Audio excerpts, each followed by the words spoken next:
s'est développé dans le pays, à la campagne, et qui maintenant touche la capitale de Port-au-Prince.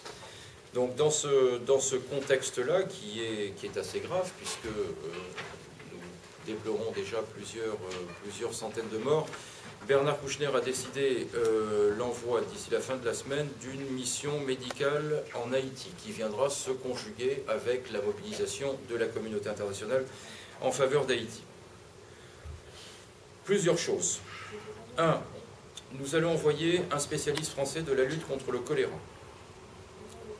Et ce médecin, professeur français, sera placé auprès du ministère de la Santé haïtien pour diriger les opérations. Et il travaillera naturellement avec les coopérants médecins français qui sont déjà depuis de longs mois affectés et placés auprès du ministère de la Santé haïtien. Ça, c'est la première chose. La deuxième chose, comme je l'avais annoncé hier, nous allons avoir une mission médicale d'urgence qui va partir aujourd'hui pour Haïti des Antilles françaises, avec en particulier donc une spécialisation sur le traitement du choléra chez les enfants.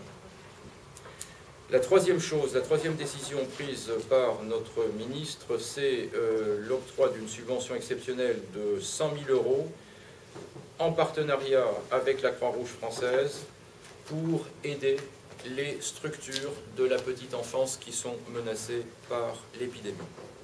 Et puis naturellement, nous avons, quatrième chose, notre dispositif sur place, c'est-à-dire d'abord de nombreuses ONG françaises qui sont mobilisées depuis le début sur le terrain. Nous avons une équipe spéciale auprès de notre ambassade à Port-au-Prince qui elle aussi est particulièrement mobilisée, et en particulier auprès des crèches, des orphelinats. Et puis nous étudions enfin la possibilité de renforcer la capacité des centres de traitement du choléra. Donc voilà un petit peu